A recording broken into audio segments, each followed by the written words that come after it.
Assembly సాక్షిగా Hindupur MLA అయినటువంటి బాలకృష్ణ గారు, చంద్రబాబు నాయుడు గారి బావమరిది అయినటువంటి బాలకృష్ణ గారు జగన్మోహన్ రెడ్డి గారిని ఉద్దేశించి జగన్మోహన్ రెడ్డి గారి వ్యక్తిత్వాన్ని హననం చేస్తూ హేళన చేస్తూ మాట్లాడినటువంటి తీరుని తీవ్రంగా ఖండిస్తున్నాము.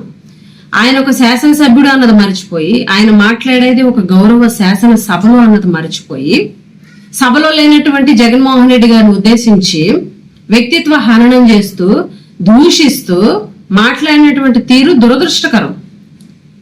ఏదైతే కామినేని శ్రీనివాసరావు గారు ఆనాడు జగన్మోహన్ రెడ్డి గారు ముఖ్యమంత్రిగా ఉన్నప్పుడు చిరంజీవి గారు గాని సినిమా ఇండస్ట్రీ వాళ్ళు గాని జగన్మోహన్ రెడ్డి గారిని కలిసినప్పుడు జరిగినటువంటి సందర్భం గురించి మాట్లాడుతూ పచ్చి అబద్ధాలు కామినేని శ్రీనివాసరావు గారు మాట్లాడడం జరిగింది. అసలు కామినేని శ్రీనివాసరావు గారు ఆ టైంలో ఎక్కడున్నారు? ఆయన ఏమైనా ప్రజాప్రతినిధా? ఆ రోజు ఆయన ఎమ్మెల్యేనా? ప్రజా సమస్యల గురించి పోరాడుతున్నారా? అసలు ప్రజల్లో ఉన్నారా? వాళ్ళేం మాట్లాడుకున్నారు అన్నది మీకు ఎలా తెలుస్తుంది? మీరు ఎలా చెప్పగలరు? ఈరోజు మీరు చెప్పేటువంటి వ్యాఖ్యలు, మీరు మాట్లాడుతున్నటువంటి వ్యాఖ్యలు పచ్చి అబద్ధాలని మీ మాటల్లోనే అర్థమవుతుంది, మీ తడబాటే అర్థమవుతుంది. మీరు మాట్లాడుతుండగా మళ్ళీ బాలకృష్ణ గారు లేచి జగన్మోహన్ రెడ్డి గారిని ఉద్దేశించి మాట్లాడడం, చిరంజీవి గారిని అవమానపరుస్తూ మాట్లాడడం. అసలు ఏ రోజైనా బాలకృష్ణ గారు హిందూపూర్ సమస్యల గురించి మాట్లాడారా? అసెంబ్లీలో ఏ రోజైనా ఆ జిల్లాలో ఉన్నటువంటి సమస్యల గురించి మాట్లాడారా? ప్రజా సమస్యల గురించి మాట్లాడారా? ఏ రోజు మాట్లాడింది లేదు. ఆ రోజు రాజశేఖర రెడ్డి గారు రాజకీయంగా ఆలోచించి ఉంటే ఈ రోజు బాలకృష్ణ గారు ఈ సభలో జేబులో చేతులు పెట్టుకుని తల మీద కాలుజోడు పెట్టుకుని మాట్లాడే అవకాశం ఉండేదా? ఆ రోజు ఆయన రాజకీయంగా ఆలోచించకుండా మేలు చేశారు కాబట్టి ఈ రోజు మీరు ఈ సభలో మాట్లాడగలుగుతున్నారు అన్నది మర్చిపోవద్దు బాలకృష్ణ గారు. ఎవరు సైకో? ఫ్యాన్స్ కనిపిస్తే కొట్టేయడం ఎవరు సైకో? మీరు కాదా? ఫోన్స్ ఇసిరేయడం, ఆడియో ఫంక్షన్ లో మహిళలను ఉద్దేశించి కించపరుస్తూ, మహిళలుగా మేము మాట్లాడలేము ఆ వ్యాఖ్యలు, అలాంటి మాటలు మాట్లాడుతూ మీ సినిమాల్లోని జుగుప్సాకరమైనటువంటి డాన్స్లు వేస్తూ మీరు ఒక గౌరవ శాసనసభ్యుడిని మర్చిపోయి ఇవన్నీ చేస్తున్నటువంటి మీరు అనుకోవాలి సైకో. సర్టిఫికెట్ ఎవరికి ఉంది? సర్టిఫికెట్ ఉన్నది మీకు. ఈరోజు మీరు మాట్లాడుతున్నారు జగన్మోహన్ రెడ్డి గారిని ఉద్దేశించి.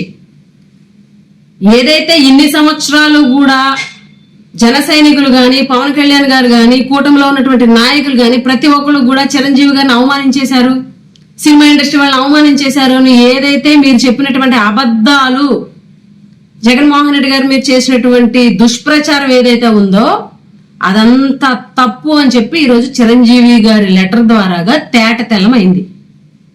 అంటే జగన్మోహన్ రెడ్డి గారి మీద ఎప్పుడూ కూడా అబండాలు వేయడం, అబద్ధాలు ఆడమే పరిపాటిగా పెట్టుకున్నటువంటి ఈ కూటమి నాయకులు పవన్ కళ్యాణ్ గారు ఇప్పటికైనా కళ్ళు తెరవండి. చిరంజీవి గారు లెటర్ రూపంలో ఇచ్చారు, జగన్మోహన్ రెడ్డి గారు మమ్మల్ని చాలా సాదరంగా ఆహ్వానించారు, మా సమస్యలు పరిష్కరించారు.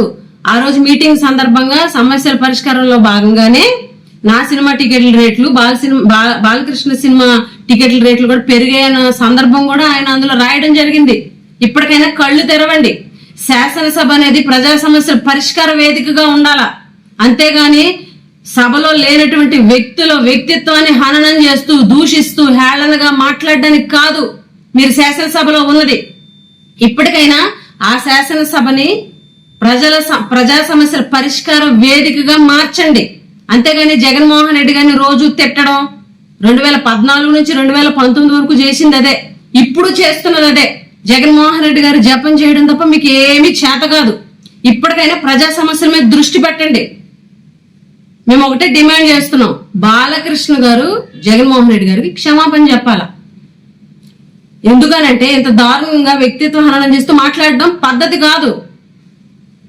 ఇప్పటికైనా తీరు మార్చుకోండి, పద్ధతి మార్చుకోండి, మాట తీరు మార్చుకోండి అని చెప్పి సందర్భంగా తెలియజేస్తూ సెలవు తీసుకుంటున్నాం.